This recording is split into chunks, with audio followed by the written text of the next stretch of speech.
and welcome to the Nexus for issue 156 of the Star Trek Starship collection. We are looking at the USS Melbourne. It's a Nebula class. It's actually a prototype of the Nebula class that was seen at Wall 359. Well, the wreck of it anyway. It's a really nice ship actually, but we'll have a close look at that in a minute. So let's take a closer look at the magazine. So as we can see, it's a Nebula class, Melbourne. Federation, warp 9.5, photon torpedoes. Then we have a bit of in-universe information, more than I would expect. Obviously, it was Admiral Hansen's ship that we saw at Wall 359. We never actually physically saw the ship, well, we did as a background wreck ship from the Battle of Wall 359. Obviously, there's a model of it. Obviously Riker there with the model. It also appears on Deep Space Nine as well. You can also see the wreck of it just here on the Emissary episode of Deep Space Nine, the first episode. But yeah, as you can see, it has two warp nacelles. So it has four, but these two smaller ones on the top, which makes it a little bit more different.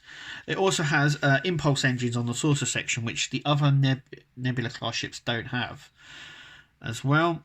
But yeah, there it is. Then we come on to Ed as well. He obviously done a lot of the models for Star Trek The Next Generation, and obviously the Melbourne as well. So we go through his design highlights.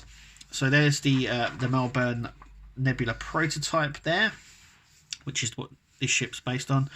Obviously the Romulan holodeck, restoring work on Deep Space Nine, Cardassian Gully class ship, or Gala class ship, shall I say. He also designed and built the Enterprise D main shuttle bay for the close-ups of cause and effect, which are just here, and 24th century props as well. Rules of engagement. Was Starfleet's darkest hour, but other ships. The Battle of Wall 359 was Starfleet's darkest hour, but other ships have engaged in battle, taking them to the edge of destruction. So here we have obviously Enterprise. That was the Xindi attack that almost destroyed Enterprise. It took such a battering. Very good episode, that one. Then we got on to Deep Space Nine, which are really good ones as well. The Jem'Hadar. The ultimate computer on the original series, Year of Hell for Voyager. So that just sort of goes through them. Then we come on to the what's coming up next, or when I get it. As and when I get it, I'm just going to upload these photos. So they may be out of upload these videos. So they may be out of sequence depending on when I get them. At the moment, I'm just getting them as and when, which is a bit frustrating, but that is what we are left with Eagle Moss, I'm afraid. So anyway, coming in issue 157. Like I said, I don't know when I'm getting it, but when I do, I will do a video of it. It is the Cardassian freighter, the Gulamar, and a nice top view of the Nebula starship. So let's take a closer look. So this is it out of the box, and I've got to say it's the best Nebula class ship that Eagle Moss have done by far. You can also see that they've upped the ante when they've done this ship in terms of what they've done, and yeah, it's absolutely fabulous. It's just the best one that they've done so far, like I said, by far. Sits really nicely on the stand. Yeah, I mean, the detailing on it is out of this world. They've even managed, I don't know if you can pick that up. Yep. Managed to get the lights actually round the saucer section, which I don't think they've done before. All the way along, which is really nice. And the detail on it's really, I mean, like I said, this is obviously the last Nebula class we're getting. And it's just wow. Painted saucer deflector dish, which is actually really nicely, it's all sculpted nicely in there as well. Underneath, really nice. The engines, obviously they have the light plastic through, as you can see. They're not painted. Even the light plastic on the little nacelles as well, as you can see, which is really nice. Not overly wonky, if you know what I mean. They're actually all right. The detail on it, like I said, I can't, like the impulse engines as well, nicely red and painted. Even these as well, really nice. It's just, I've even got the edge of the saucer, which is just, it's just a bit like, wow, I've just, yeah, they've really gone all out, and this is got to be the best version out of the Nebula class ships, and obviously the Enterprise D as well, the Galaxy class that we've had. And it just shows you the sort of evolution period of where what they could do and what they can do. So what they could do previously and then what they can do now is just remarkable. I mean, the lifeboats here, or the escape pods, are all raised, as you can see. I mean, it's just so nice. Shall we get the other ones in and see how they all look together? Let's do that.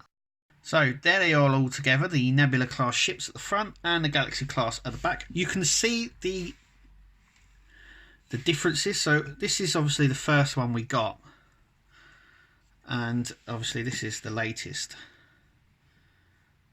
I mean, you can already see differences. I mean, these are all found out. This one hasn't got it. These are sort of just painted on, and these are actually sculpted and raised. Let's turn it over. Obviously they're both two different ships, obviously. Yeah, so yeah, and you can see on the top the detailing as well from what we originally got as well. Even like this section just here, the bridge, the original Nebula, to what we have sort of now.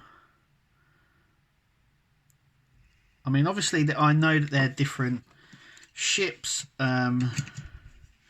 so you know, then they carried it on. So this one is slightly better. Once again, they don't have the windows around the saucer section just here, but obviously again you can see just how different they are.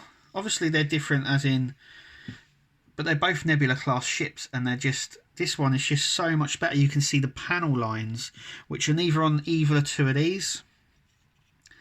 So the panel lines on here, the raised sections, these sections here are raised.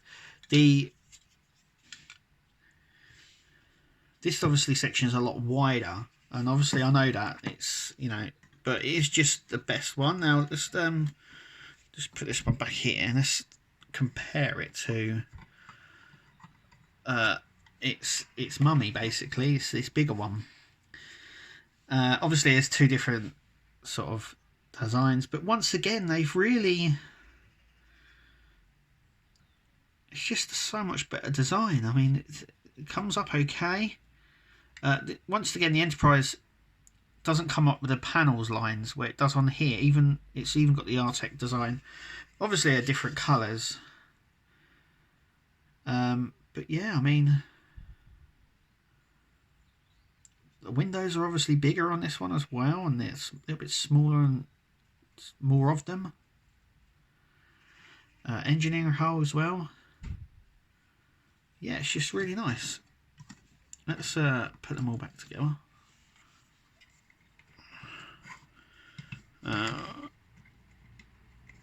It's the okay, so they're back together, as you can see. But yeah, this is just the best version of what we've got so far. Tell me what you think. I think this is just so good. Yeah, so tell me what you think of the last Nebula class ship in the collection. Anyway, thank you for joining. Remember to subscribe, and we'll see you in the next video.